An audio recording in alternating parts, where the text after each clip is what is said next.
আসসালামু আলাইকুম এভরিওয়ান, আপনাদের সবাইকে স্বাগতম জানাচ্ছি সবথেকে সহজ আর সেরা স্বাদের স্ন্যাক্স আইটেমের আরো একটি রেসিপি দেখার জন্য। চলুন তাহলে রেসিপিটি শুরু করা যাক।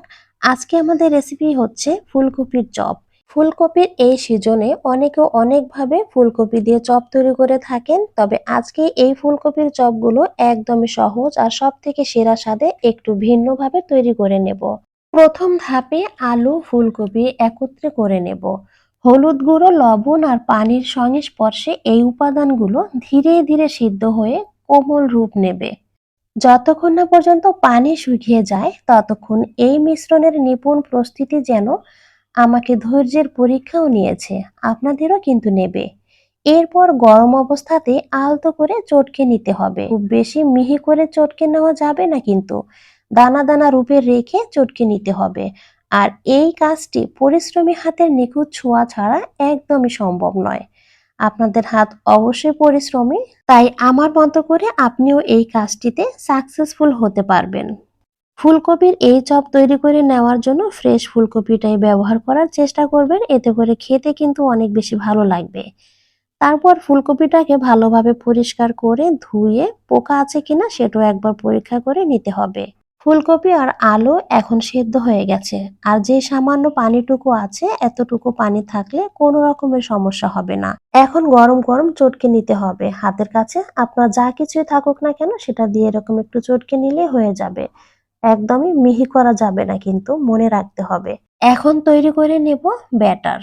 মসৃণ ও নিখুঁত মিশ্রণ তৈরি করার জন্য চালের গুঁড়া আর বেসন অবশ্যই চেলে নিতে হবে। চেলে নেওয়া হয়ে গেলে এর সাথে হলুদ গুঁড়া, মরিচ গুঁড়া, লবণ, চিলি ফ্লেক্স, ধনিয়া গুঁড়া আর বিট লবণ মিশিয়ে এক রঙিন মিশ্রণ তৈরি করে নেব। স্বাভাবিক তাপমাত্রায় থাকা সামান্য পানি দিয়ে এই মিশ্রণটাকে গুলিয়ে রাখতে হবে, যেন এর প্রতিটি উপাদান একে অপরের সাথে মিশে এক হয়ে উঠতে পারে। এই ব্যাটার একটু সময় নিয়ে খুব ভালোভাবে পানির সাথে মিশিয়ে গুলিয়ে নিতে হবে কিন্তু, যেহেতু শুকনা চালের গুঁড়া ব্যবহার করা হয়েছে তাই অবশ্যই এই ব্যাটার গুলিয়ে নেওয়ার পরে রেস্টে রাখতে হবে অ্যাক্টিভ হওয়ার জন্য, তা না হলে কিন্তু ফলাফল একদমই ভালো আসবে না। পানি এমনভাবে ব্যবহার করতে হবে যেন এই ব্যাটার খুব বেশি ঘন বা পাতলা না হয়ে যায়। এখন যতটুকু ঘন আছে এই অবস্থাতে রেস্টে রেখে দিচ্ছি 10 থেকে 15 মিনিটের মতো। ব্যাটারটাকে রেস্টে দিয়ে স্বাদের গভীরতা তৈরির পারফেক্ট একটি সময় চলে এসেছে।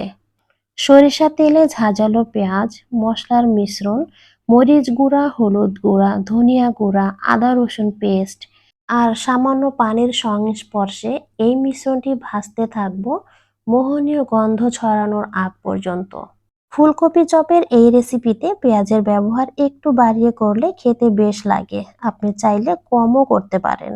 চুলার তাপমাত্রা লো হিটে রেখে মশলাগুলো খুব ভালোভাবে কষিয়ে নিয়েছি। এখন এই মশলার মাঝে আলু আর ফুলকপির মিশ্রণটা ভালোভাবে ভেজে নিতে হবে। এখন চুলার তাপমাত্রা মিডিয়ামে রাখবো। তারপরে একটু সময় নিয়ে মশলার সাথে ফুলকপি আর আলুর এই মিশ্রণটি খুব ভালোভাবে নেড়ে রান্না করে নিতে হবে। কিছুক্ষণ রান্না করার পরেই দেখতে পারবেন এর গায়ের রং অনেকটা চেঞ্জ হয়ে গেছে। ঠিক এ সময় সুবাসের ঢেউ তুলে সারা বাড়ি মাতিয়ে দেবে। তখনই বুঝে নেবেন এই মিশ্রণটি তার পরিপূর্ণতায় পৌঁছে গেছে। এখন এই মিশ্রণটি অপর একটি পাত্রে ট্রান্সফার করে ঠান্ডা করে নিতে হবে। এখন 2 চা চামচ জিরা ভেজে নিচ্ছি। চুলার তাপমাত্রা লো হিটে রেখে জিরাগুলো ভেজে আধ ভাঙা করে নিতে হবে। মিশ্রণটিকে নতুন একটি স্বাদ দিতে হবে। আর তার জন্য ঠান্ডা হওয়া মিশ্রণটিতে টালা জিরার গুঁড়া, কাঁচামরিচ কুচি, ম্যাগি মশলা আর তাজা ধনিয়া পাতা ভালোভাবে মিশিয়ে নিতে হবে। সকল উপকরণগুলো একত্রিত হওয়ার পরে এই মিশ্রণটি যখন আপনি মেশাতে শুরু করবেন তখন কত সুন্দর একটা ফ্লেভার বের হবে, সেটা রেসিপিটি ট্রাই না করলে বুঝতে পারবেন না। আর এ সময় আমার তো জিভে জল ধরে রাখা একদমই মুশকিল হয়ে পড়েছিল। মিশ্রণটি মেশানো হয়ে গেলে ঝাল আর লবণ অবশ্যই আপনি একটু চেক করে নিতে পারেন। প্রয়োজন হলে আবারও কিছুটা অ্যাড করে দিয়ে তারপর কিন্তু নিজের ইচ্ছে মতো শেপ দিয়ে নেবেন। প্রতিটি শেপে নিখুঁত একটা ছাপ আনতে হবে, যা চপের সৌন্দর্যকে আরো সমৃদ্ধ করবে। তাই শেপগুলো এরকম সুন্দরভাবে তৈরি করে নিতে হবে। 10 থেকে 15 মিনিট বিশ্রামের পর ব্যাটারটাকে আরো প্রাণবন্ত আর চপগুলোকে ফুলকো করে তোলার জন্য কিছুটা বেকিং সোডা ব্যবহার করব। বেকিং সোডা ব্যাটারের সাথে যেন খুব সহজেই মিশে যেতে পারে, তার জন্য সামান্য পরিমাণ পানি দিয়ে খুব ভালোভাবে মিশিয়ে নিতে হবে।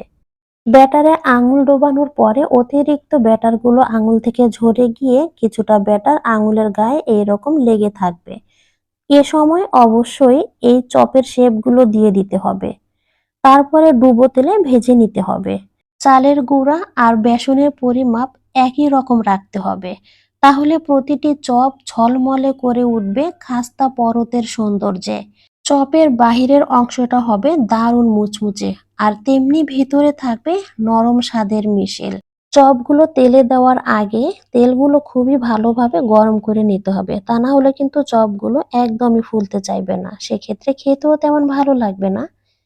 চুলার তাপমাত্রা মিডিয়াম টু লো হিটে রেখে এই চপগুলোকে মুচমুচে করে ভেজে নিতে পারেন। চপগুলো যখন মুচমুচে হয়ে যাবে আর সুন্দর একটি কালার চলে আসবে, তখন তেল ঝরিয়ে উঠিয়ে নিতে পারেন। আশা করি এই ভিডিওটি আপনাদের একটু হলেও কাজে লাগবে। ভিডিওটি কেমন হয়েছে জানাতে একদমই ভুলবেন না। আবারও অন্য কোনো রেসিপি নিয়ে আপনাদের সাথে কথা হবে। ততক্ষণ পর্যন্ত সবাই অনেক বেশি ভালো থাকবেন, সুস্থ থাকবেন। আল্লাহ হাফেজ।